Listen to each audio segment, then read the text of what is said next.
అందరికీ hi. So ఇవాళ reading ఏంటి అని అంటే యూనివర్స్ నుంచి మీకు ఇంపార్టెంట్ మెసేజెస్ ఏంటి అనేది మనం ఈ రీడింగ్లో తెలుసుకోబోతున్నాం అనమాట.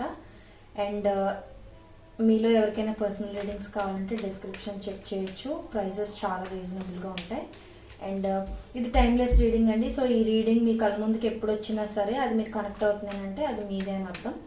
అండ్ ఇది జనరల్ రీడింగ్ కాబట్టి అందరికీ కనెక్ట్ అవ్వాలని ఏం లేదు. సో ఎవరికి కనెక్ట్ అవుతుందో వాళ్ళు తీసుకోండి. కనెక్ట్ అవ్వలేని వాళ్ళు మీరు వేరే వీడియోస్ చెక్ చేయొచ్చు.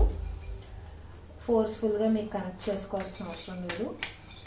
అండ్ ఈ వీడియో కంప్లీట్ అయిపోయిన తర్వాత, అంటే ఈ వీడియో మీరు చూసిన తర్వాత లాస్ట్లో చేసి కమెంట్ సెక్షన్లో మీరు I claim this positive energy అని కమెంట్ చేశారంటే ఈ రీడింగ్లో ఉన్న పాజిటివ్ ఎనర్జీ మీరు రిసీవ్ చేసుకోగలుగుతారు అనమాట. And like, share and subscribe to my channel. Without any delay, let's get started. Universe, what are the messages for my collective universe? What are the messages for my collective universe? Please give me accurate reading, universe. What are the messages for my collective universe?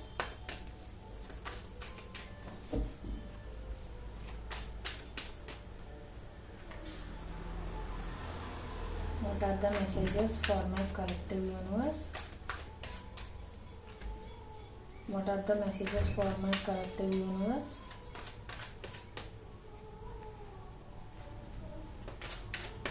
What are the messages for my collective universe?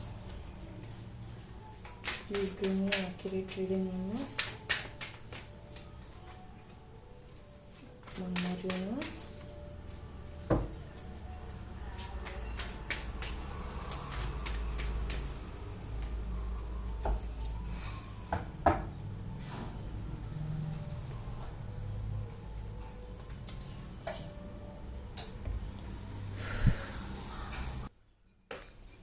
So first message ఏంటి అంటే,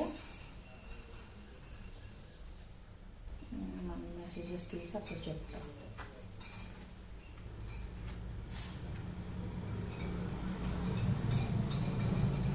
so మీలో చాలా మందికి ఏంటి అంటే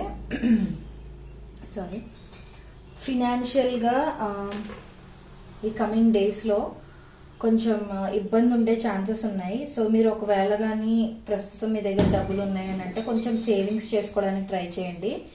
ఎందుకంటే coming డేస్లో మీకు కొంచెం ఫినాన్షియల్గా ఇబ్బందులు వచ్చే ఛాన్సెస్ ఉంటాయి. సో మీరు ముందుగా సేవ్ చేసి ఉంచుకోవడం వల్ల ఏంటంటే అప్పటికి మీకు హెల్ప్ అవుతుంది ఆ మనీ అనేది. అండ్ ఇక్కడ దీని కింద ఉన్న కార్డ్ ప్రకారం అయితే మీ దగ్గర మనీ ఉందన్న విషయం కూడా మీరు సీక్రెటివ్గా ఉంచుకోవాలన్నమాట. లేదనంటే మీలో మరికొంతమందికి ఏంటంటే కొంతమంది ఎలా అంటే సీక్రెట్గా సేవ్ చేస్తూ ఉంటారు. అంటే అత్యవసరమైన టైంలో యూజ్ చేద్దాం, అప్పటి వరకు ఎవరికి తెలియకుండా కొంచెం దాచిపెట్టి ఉంచుదాం అన్నట్టుగా అలా చేస్తుంటారు. ఎస్, అది మంచి పద్ధతే. ఎందుకనంటే మనం ఎప్పుడైతే అందరికీ తెలిసేలా దాచిపెడుతూ ఉంటామో, అంటే సేవ్ చేస్తూ ఉంటామో, అంత ఎక్కువ సేవింగ్స్ అనేవి చేయలేము. సో అందుకే ఏంటంటే మీరు మనీ కానీ సేవ్ చేయాలి అని అనుకుంటే కొంచెం సీక్రెటివ్గానే ఉంచండి. అంటే మీ ఫ్యామిలీ మెంబర్స్కి ఎవరికో ఒకరికో ఇద్దరికో తెలిసేలా ఉంచుకోండి, పర్వాలేదు. కాకపోతే ఏంటంటే ఎక్కువ మందికి తెలియనివ్వకుండా చాటుగా దాచిపెట్టి ఉంచుకోండి మనీని. సో మీకు అది ఫ్యూచర్లో హెల్ప్ అవ్వచ్చు, అదొక మెసేజ్. అండ్ ఇంకొకటి ఏంటి అని అంటే ఎవరైనా ఆల్రెడీ ఫినాన్షియల్గా ఇబ్బంది పడుతూ ఉంటే, అంటే డబ్బులు సరిగ్గా ఉండకపోవటం, డబ్బులు వచ్చినా సరే చేతులు నిలబడకుండా ఖర్చులు అయిపోవడం, ఇలాంటిది ఏదైనా జరుగుతూ ఉన్నట్లయితే మీరు డబ్బుల్ని కొంచెం పొదుపుగా వాడుతున్నట్టుగా, అంటే కొంచెం పొదుపుగా వాడుతూ ఉండాలన్నమాట. సో మీరు ఎప్పుడైతే కొంచెం పొదుపు చేయడం స్టార్ట్ చేస్తారో ఆటోమేటిక్గా మీకు మనీ ఎక్కువ రావడం స్టార్ట్ అవుతుంది, మనీ ఫ్లో అనేది పెరుగుతుంది అనేది కూడా యూనివర్స్ చెప్తోంది. అండ్ మీలో కొంతమందికి ఏంటి అంటే చిన్న సెలబ్రేషన్ అతి త్వరలో రాబోవచ్చు అనమాట. సో అది మీరు ఒక బర్త్డే పార్టీకి అటెండ్ అవ్వడం కానీ, లేదు అని అంటే ఏదైనా గెట్ టుగెదర్ ఫంక్షన్ అటెండ్ అవ్వడం కానీ, లేదంటే ఏదైనా ఫ్యామిలీ ఫంక్షన్ అవ్వచ్చు, లేదనంటే మీరు ఏదైనా చిన్న అచీవ్మెంట్, ఏదైనా మీకు ప్రమోషన్ రావడమో, మీకు జాబ్ రావడమో, లేకపోతే మీరు ఒకవేళ స్టూడెంట్ అయి ఉంటే మీకు మంచి మార్క్స్ రావడం, మంచి రిజల్ట్ రావడం, లేకపోతే టాప్ మార్క్స్తో మీరు అచీవ్ చేసి ఉండడం, ఇలాంటిది ఏదైనా అయి ఉంటే అతి త్వరలోనే, అంటే ఈ కమింగ్ డేస్లో మీరు ఆ న్యూస్ అనేది, అంటే ఇప్పుడు నేను ఇందాక చెప్పినవన్నీ త్వరలో మీరు అచీవ్ చేయొచ్చు అనమాట. లేదా ఆల్రెడీ అచీవ్ చేసామంటే దానికి సంబంధించిన సెలబ్రేషన్ ఏదో మీరు ఫ్యూచర్ లో చేసుకోబోతున్నారు అనేది మనకి ఇక్కడ చూపిస్తుంది అనమాట. అది పెద్ద సెలబ్రేషన్ ఏం కాదు, చిన్న సెలబ్రేషన్ లాంటిది మీరు చేసుకోబోతున్నారు అనమాట. అండ్ మీలో ఇంకొంతమందికి ఏంటి అని అంటే, ఒకవేళ మీరు మీ పార్ట్నర్ కానీ, మీరు మీ క్లోజ్ ఫ్రెండ్ కానీ గొడవలు పడి విడిపోవడం లాంటిది ఏదైనా జరిగి ఉండటం, లేకపోతే ప్రస్తుతం ఒక గ్యాప్ వచ్చేయడం, డిస్టెన్స్ వచ్చేయడం ఇలాంటిది ఏదైనా కూడా జరుగుంటే మీ ఇద్దరికి ఈ కమింగ్ డేస్ లో ఖచ్చితంగా రీయూనియన్ అనేది చాలా అంటే చాలా స్ట్రాంగ్ గా చూపిస్తుంది ఇక్కడ. ఎందుకంటే నియర్లీ 2 కార్డ్స్ మనకి ఇక్కడ రీయూనియన్ చూపిస్తున్నాయి. సో అదనమాట. అండ్ నెక్స్ట్ ఏంటంటే, మీకు ఏవైనా బిజినెస్ ప్లాన్స్ కానీ, పార్ట్నర్షిప్ లో ఇన్వాల్వ్ అవుదామని కానీ ఇలాంటివి ఏమైనా ఉంటుంటే మీరు ప్లాన్ అది రెడీగా ఉంచుకుంటే మీకు తెలియకుండానే అతి త్వరలోనే సడన్ గా మీకు ఆపర్చునిటీ అనేది రావచ్చు అనమాట. సో అంటే కొంతమందికి ఆల్రెడీ ఐడియాస్ ఉంటాయి, బట్ ఎప్పుడు స్టార్ట్ చేయాలి, ఎలా స్టార్ట్ చేయాలి, ఎవరితో స్టార్ట్ చేయాలి ఇవన్నీ అర్థం కావు. సో ఏంటంటే మీరు పార్ట్నర్షిప్స్ అవి కూడా చూస్ చేసుకున్నట్లయితే మీరు రైట్ పర్సన్ ని చూస్ చేసుకునే ఛాన్సెస్ ఉన్నాయి. అంటే కొంతమంది పార్ట్నర్స్ అనగానే కొంచెం భయపడుతూ ఉంటారు, అవతల పర్సన్ కూడా ట్రస్ట్ వర్తీ ఉండాలి కదా అన్నట్టు. సో మీకేంటంటే మీకు అంతా పాజిటివ్ గానే జరుగుతుంది. కాకపోతే ఏంటంటే మీరు ప్రీ ప్లాన్డ్ గా ఉండాలన్నమాట, మీరు ఏం చేయాలనుకున్నా సరే. అండ్ ఇంకొకటి నేను ఆల్రెడీ చెప్పా అండ్ మళ్ళీ రిపీట్ అయింది కాబట్టి చెప్తున్నా, ఎవరైనా విడిపోయి ఉన్నా, లేకపోతే పెళ్ళైన వాళ్ళే దూరంగా ఉన్నా, లేదనంటే ఫ్రెండ్సే విడిపోయినా, ఇలాంటివి ఏవి జరిగినా సరే మీకు రికన్సిలేషన్ అనేది చాలా అంటే చాలా స్ట్రాంగ్ గా చూపిస్తుంది. సో మీరు త్వరలోనే మళ్ళీ ఫ్రెండ్స్ అవ్వడం, లేకపోతే మళ్ళీ మీ రిలేషన్షిప్ మళ్ళీ మీకు వెనక్కి తిరిగి రావడం ఇలాంటివన్నీ జరిగే ఛాన్సెస్ చాలా అంటే చాలా ఎక్కువగా చూపిస్తున్నాయి.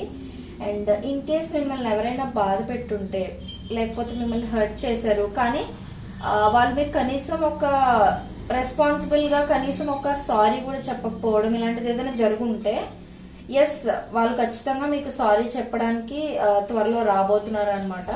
వాళ్ళు పోనీ డైరెక్ట్ గా అయినా మీట్ అవ్వచ్చు, లేదు అని అంటే మెసేజ్ ఆర్ కాల్ ద్వారా కూడా మీకు కొంచెం సాఫ్ట్ మెసేజ్ లాగా అనమాట. అంటే హార్ష్ గా పొగరుగా కాకుండా సారీ ఇది నా వల్లే తప్పునేది అన్నట్టుగా మీకు మెసేజ్ అపాలజీ అనేది వచ్చే ఛాన్సెస్ ఉన్నాయన్నమాట. లేదు మీరే ఎవరినైనా హర్ట్ చేసి ఉంటారు మాటలతో అనుకోకుండా అని అనుకుంటే, మీరే అవతల పర్సన్ కి ఒక చిన్న మెసేజ్ లాగా పెట్టి సారీ చెప్పడమో, లేకపోతే డైరెక్ట్ గా మీరు వెళ్ళి మీట్ అయ్యి సారీ చెప్పడమో, ఇలా అపాలజీ అనేది చూపిస్తుంది అనమాట. సో అది. అండ్ ఆ అపాలజీ అనేది జరిగిన తర్వాత రీకన్సిలియేషన్ అనేది జరగచ్చు మీలో చాలా మందికి అనమాట. అండ్ ఇంకొకటి ఏంటి అని అంటే, ఎవరైతే ఇప్పటి వరకు సింగిల్ గా ఉన్నారో, మీ లైఫ్ లో లవ్ ఉందా లేదా అనే కన్ఫ్యూజన్ లో ఉండడం, లేదనంటే మీ మనసులో ఆల్రెడీ ఒక పర్సన్ ఉన్నారు బట్ అది లవ్ వరకు వెళ్తుందా లేదా అనే డౌట్ మీకు ఉంటుంటే, ఎస్ ఖచ్చితంగా చాలా మంచి ఛాన్సెస్ ఉన్నాయి. ఎందుకు అనంటే ఇది లవ్ లోనే ది బెస్ట్ కార్డ్ అని చెప్పొచ్చు. వెరీ వెరీ పాజిటివ్ కార్డ్ అనమాట. సో మీరు ఊహించిన దానికన్నా ఎక్కువ లవ్ మీ లైఫ్ లోకి అనేది రాబోతుంది అనమాట. ఒక కొత్త బిగినింగ్ అనేది స్టార్ట్ అవ్వబోతుంది. అండ్ మీలో ఎవరైనా ఆల్రెడీ ఒక బ్రేకప్ ఫేజ్ దాటొచ్చి ఇప్పుడు లవ్ మీద ఇంట్రెస్ట్ చూపించాలి అని అంటే మీకు భయం వేయటం, మళ్ళీ సేమ్ ప్రాసెస్ రిపీట్ అవుతుందేమో, మళ్ళీ హార్ట్ బ్రేక్ ఎదుర్కోవాల్సి వస్తుందేమో అని కొంతమంది భయంతో కూడా లవ్ జోలికి వెళ్ళకూడదు అని అనుకుంటూ ఉంటారనమాట. సో మీకు అలాంటి భయం ఏం లేదండి. ఎందుకు అని అంటే మీరు ఓపెన్ హార్టెడ్ గా ఉండాలన్నమాట ఫస్ట్. అంటే ఇప్పుడు ఎవరైనా మీకు ఏదైనా గిఫ్ట్ చేసినప్పుడు మీరు తీసుకుంటేనే కదా అది మీరు రిసీవ్ చేసుకోగలరు. Same way with the universe energies కూడా అనమాట. సో మీరు లవ్ ని రిసీవ్ చేసుకోవాలి అంటే లవ్ అనే టాపిక్ మీద, లవ్ అనే ఒక ఎమోషన్ మీద మీరు పాజిటివ్ గా ఒకసారి జరిగిందని మళ్ళీ అలాగే నెగిటివ్ గా జరగదు కదా, నాకు ఈసారి మంచి లవ్ వస్తుంది, ట్రూ లవ్ అనేది నాకు వస్తుంది అన్నట్టుగా మీరు ఓపెన్ హార్టెడ్ గా ఉండడం వల్ల మీకు లవ్ అనేది మీ లైఫ్ లోకి త్వరలోనే మీరు ఎక్స్పెక్ట్ చేసిన దానికన్నా గ్రేట్ లవ్ అనేది మీ లైఫ్ లోకి రాబోతుంది అనమాట. ఆల్రెడీ రిలేషన్షిప్ లో ఉన్న వాళ్ళకి ఏంటి అని అంటే మీ లవ్ మ్యారేజ్ కింద కన్వర్ట్ అయ్యే ఛాన్సెస్ కూడా ఉన్నాయి. ఎంగేజ్మెంట్ గానీ, మ్యారేజ్ గానీ, కమిట్మెంట్ తీసుకోవడం ఇలాంటివి ఏమైనా జరగచ్చు. అండ్ మీ లైఫ్ లో ఏవైతే విషయాలు ఇంకా జరగలేదు అంటే మీరు కొన్ని అనుకుంటూ ఉంటారు కదా, ఇలా అయితే బాగుండని అనుకున్నాను, నాకు ఇలా అవ్వట్లేదు, నా లైఫ్ ఏంటి ఇలా అయిపోతుందని టూ మెనీ థాట్స్ పెట్టుకున్న వాళ్ళైతే మీరు ఖచ్చితంగా థాట్ ప్రాసెస్ నుంచి బయటికి రావాలి. ఎందుకు అనంటే మీరు టూ మచ్ థింకింగ్ చేయడం వల్ల ఏంటంటే నెగిటివ్ ఎనర్జీని అట్రాక్ట్ చేసుకుంటారు. సో పాజిటివ్ ఎనర్జీ మీ చుట్టూ ఉన్నా సరే మీరు ఆ నెగిటివ్ థాట్స్ పెట్టుకోవడం వల్ల మీరు అది క్లెయిమ్ చేసుకోలేరు అనమాట. సో మీరు ఓవర్ థింకింగ్ అనేది ఏ విషయంలో కూడా చేయకూడదు అనమాట. ఫైనాన్షియల్ గా అయినా, లవ్ పరంగా అయినా, ఫ్యామిలీ పరంగా అయినా, ఏ విధంగానైనా సరే, కెరియర్ అయినా ఏదైనా సరే మీరు అస్సలు నెగిటివ్ గా ఆలోచించకూడదు. అసలు టూ మచ్ దేని గురించి థింక్ చేయకండి. జస్ట్ పీస్ఫుల్ గా ఉండడానికి ట్రై చేయండి. సో నేను ఆల్రెడీ చెప్పినట్టుగా ఫినాన్షియల్ గా ఎవరైతే కొంచెం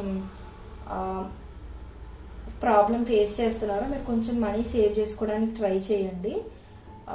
ఆ సేవింగ్స్ అనేవి మీకు ఖచ్చితంగా ఫ్యూచర్లో మీరు ఇంకొకరిని హెల్ప్ అడగడం, చేయి చాచడం లాంటి సిచ్యువేషన్ రాకుండా చూసుకోవచ్చు మీరు. సో అది యూనివర్స్ చెప్తుంది. సో ఇది వాల్టీ రీడింగ్, యూనివర్స్ మెసేజెస్ ఇవి. మీరు ఖచ్చితంగా కమెంట్ సెక్షన్లో I claim this positive energy అని టైప్ చేశారంటే, అని కమెంట్ చేశారంటే మీకు ఖచ్చితంగా ఇందులో ఉన్న పాజిటివ్ ఎనర్జీ మొత్తం మీరు రిసీవ్ చేసుకుంటారనమాట. అంటే ఇందులో నేను ఏవైతే జరుగుతాయని చెప్పినా మీరు త్వరగా జరగడానికి ఛాన్సెస్ ఉంటాయి అనమాట, మీరు అలా కమెంట్ చేస్తే గనక. సో ఇది వాళ్ళ రీడింగ్. మీకు నచ్చినట్లయితే like, share and subscribe to my channel. And మీకు ఎవరికైనా పర్సనల్ రీడింగ్స్ కావాలంటే ఖచ్చితంగా ఒకసారి డిస్క్రిప్షన్ చెక్ చేయండి, మీకు ప్రైజెస్ ఖచ్చితంగా నచ్చుతాయి. And thank you so much. Bye bye.